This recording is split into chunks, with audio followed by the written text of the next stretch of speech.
It's time for Drummer Nation.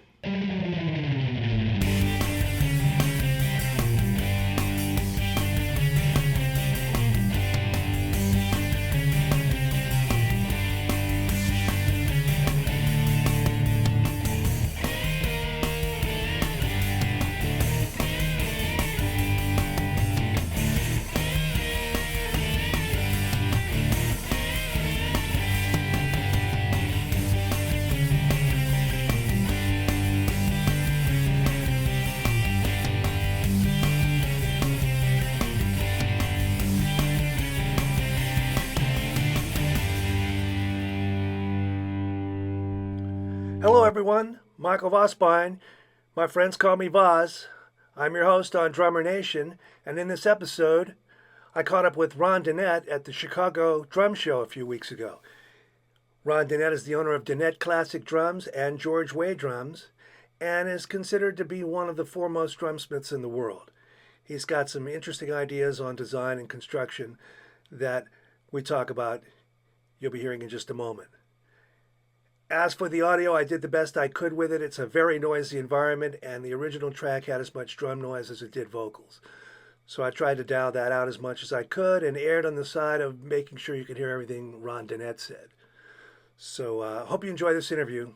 Sabian presents the 2017 Meet the Masters Tour. For one day only, this is your chance to get up close and personal with the Sabian craftsmen who have made the most innovative and groundbreaking cymbals on the planet. With one-of-a-kind prototypes, on-site custom cymbal making, and a front row seat to see how your favorite cymbals are made, this is a rare opportunity you don't want to miss. Meet the Masters, coming this summer to a city near you. Musician, designer, and award-winning innovator, Ronn Dunnett relentlessly pursues quality of sound. Every Dunnett classic drum is crafted completely by hand, carefully assembled one at a time, and personally signed by Ronn himself. The shell weights are tuned for optimal performance, giving each one inherent resonance, full-range dynamics, and a pure, rich tone. All Dunnett classic snare drums feature soft, contoured beds that are deep cut to eliminate snare buzz and accommodate the use of wider 42-strand snares. Compare a Dunnett with others in its class, and you'll discover that the alternative is compromise. Michael Vosbein with Drummer Nation at the Chicago Drum Show, where it is my pleasure to welcome my friend and pal and mentor and spiritual advisor, Ronn Dunnett. How are you? I'm well, man. Here we are in Chicago. Here we are. We see each other at these trade shows. But the first thing I have to do is congratulate you on your award. Thank you very much. The Titanium Award, no less. The ITA. Usually goes to people like Bowie. Well, it usually goes to people who are outside the music industry for sure. Doctors, designers, engineers, architects. So, yeah, it was a bit of a surprise. So tell me what that award entails. What was it for? What product? Or is it a lifelong kind of thing? Or was it specific? Well, I think what the International Titanium Association, what they wanted to do by this, my understanding is that they wanted to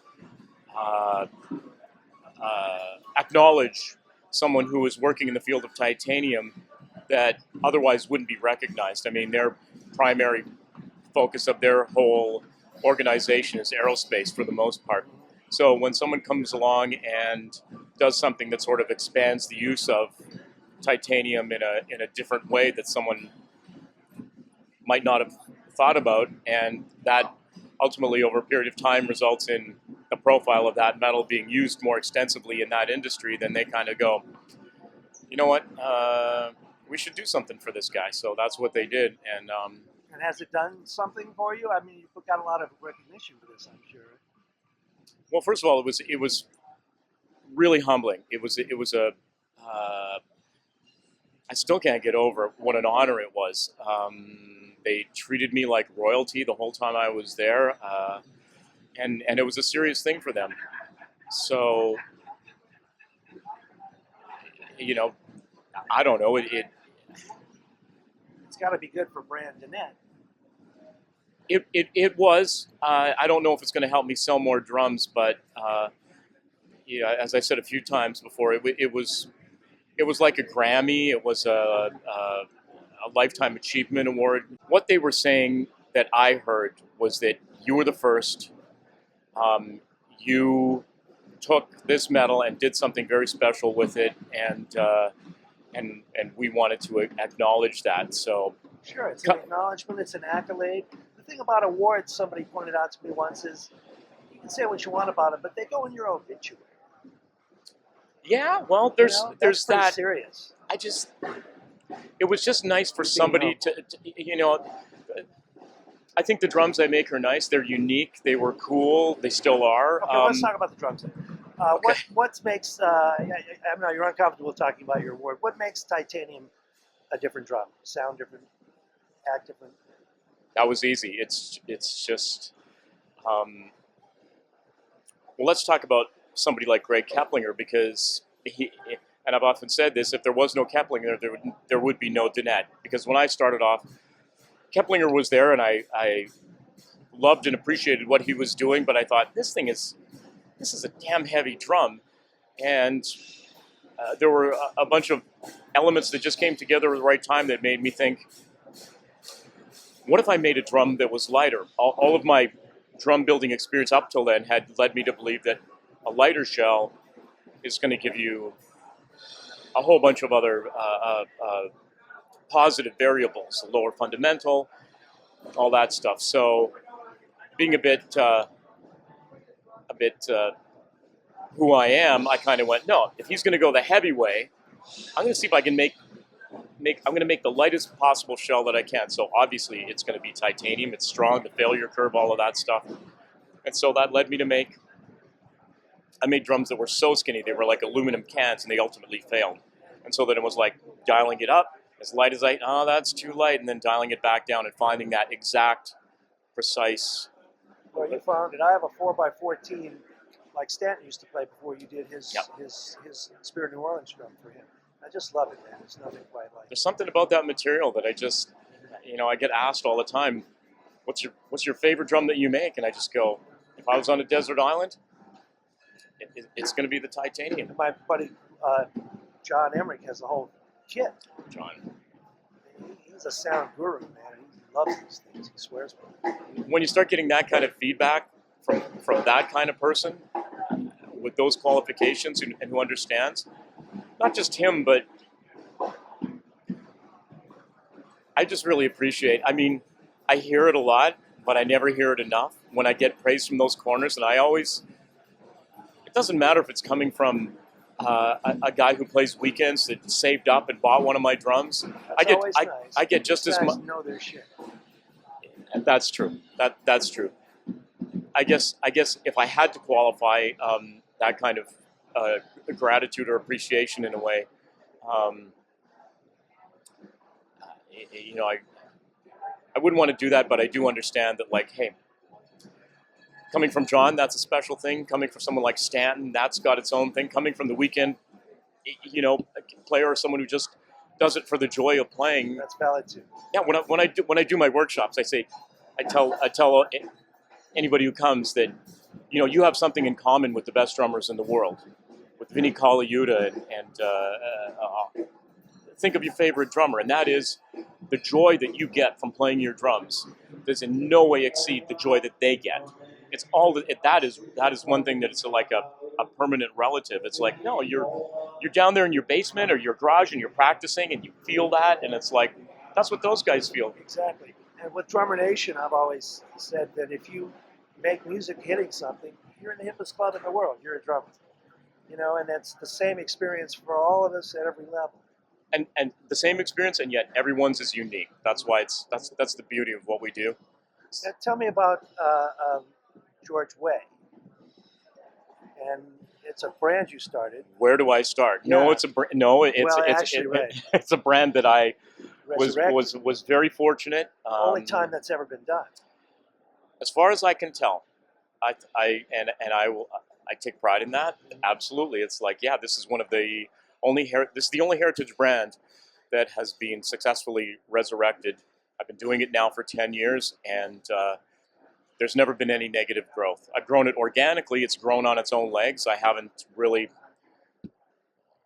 I don't get into I have to hire artists and I have to do this and I have to be the next big thing. It's like, no, you know what? people are going to appreciate what you're doing when they see it, and if they like it, they like it. If they love it, they love it. If they don't, Okay, but if somebody doesn't know your products, Dunnett versus George Way, how are they positioned differently? they're completely different. How so? Well, I mean, I know, but we're talking about guys who may not know these brands. of course. Well, with Dunnett, my focus was always on snare drums and drum kits to a much lesser extent. I still build metal, titanium, and stainless steel and mild steel drum kits. But when I had started out, I made a promise to myself that I would never get into the, as I heard it at the show here described, the Mr. Potato Head drum building thing. It's like where this disconnected aesthetic. So, and the other thing I didn't want to do was start using ply shells. And I thought, okay, I'm never going to do that. So that's Dunnett defined as, metals, exotic metals. When George Way came along with that opportunity, that was great because I'm like going, okay, now I can do a ply shell, but I can do it within that context of George Way, who did ply shells. And as long as I do it, I answer to George all the time. Anything that I do with that company, I go, what would George say? What would he think? And, it's always a struggle because at the point you picked up the company where it left off, you're going, okay, I'm going to make it exactly like he made it. And 10 years in, I find myself asking George more and more, is it okay to beef up the spurs? Is it okay to change this? George never made a copper snare drum. Should I do this? And I really do listen to that. I go, I can't help but think that if he was here and he walked in and he saw what was going on, that he would be very, very happy. And that makes me happy because I use him as a guide. And I think I've just always admired him. I've been fortunate enough to look at some of the correspondence and letters that he wrote over the years. And I'm like going, I know I didn't know him, but in a way I feel I know a part of him and that there was that similar vibe. Like he was always all about the quality and the no, you don't send someone to the customer service department. You take care of it yourself. Are you in touch with his family? George doesn't have any family.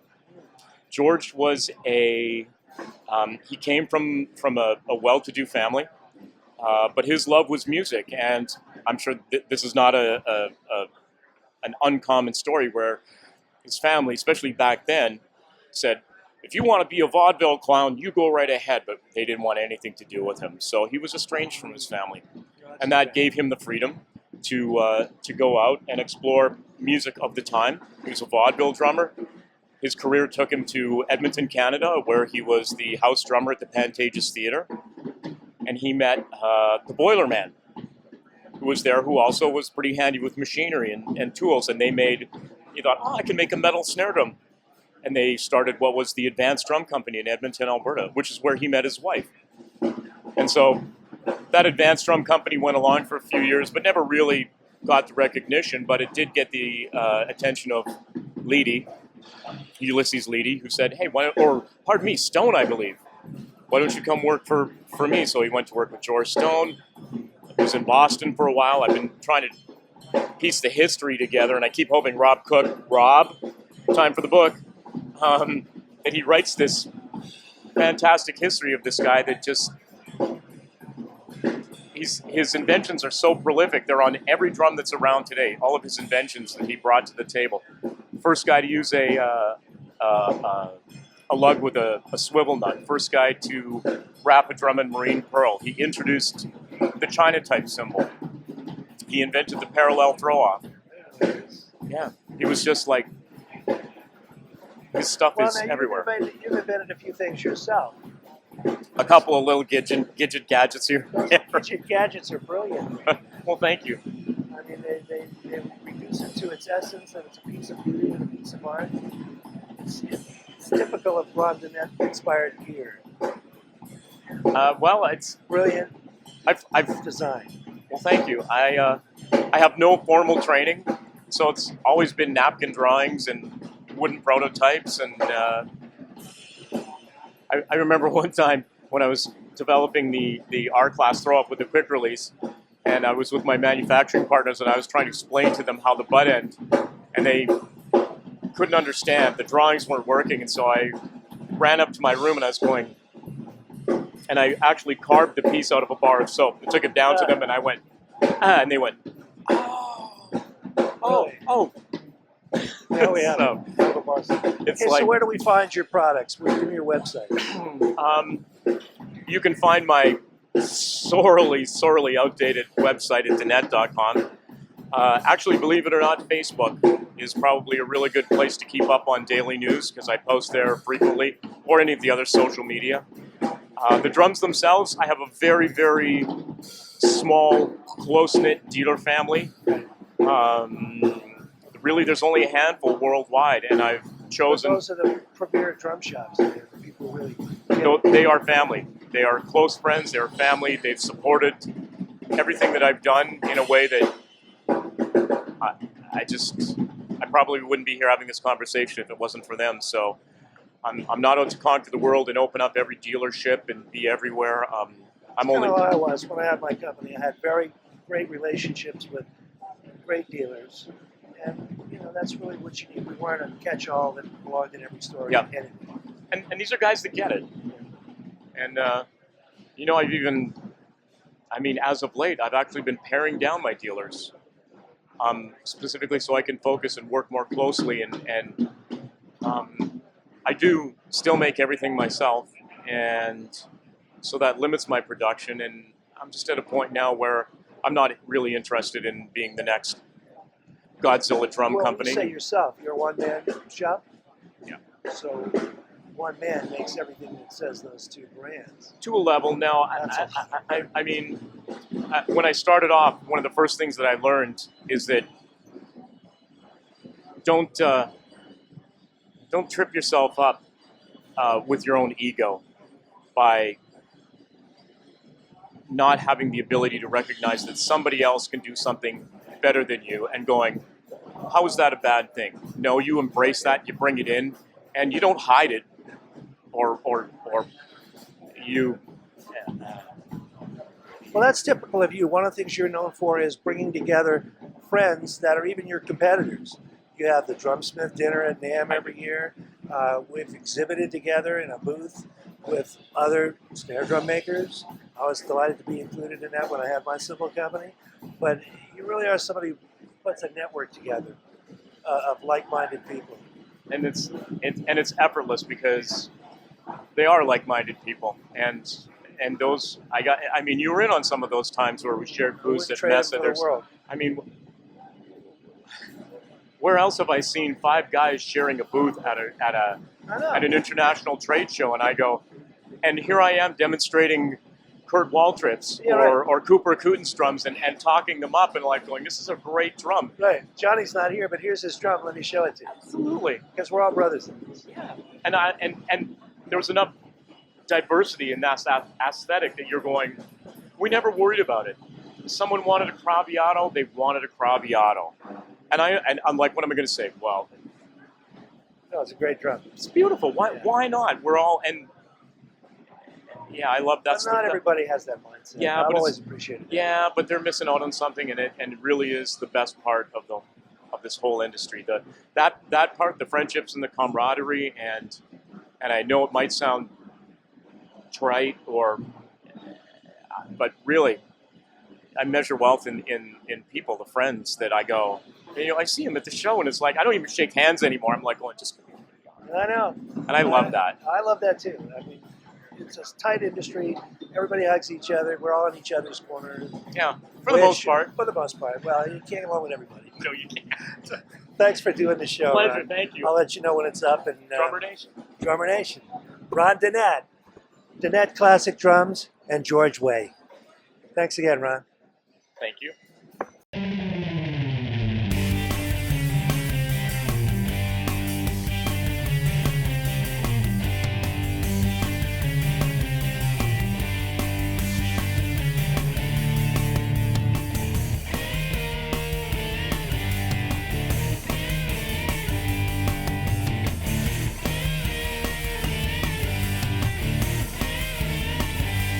This is your host, Michael Vosbein, and I want to thank our friends at Atlanta Pro Percussion, Dunnett Classic Drums, Sabian Cymbals, and Classic Drummer Magazine.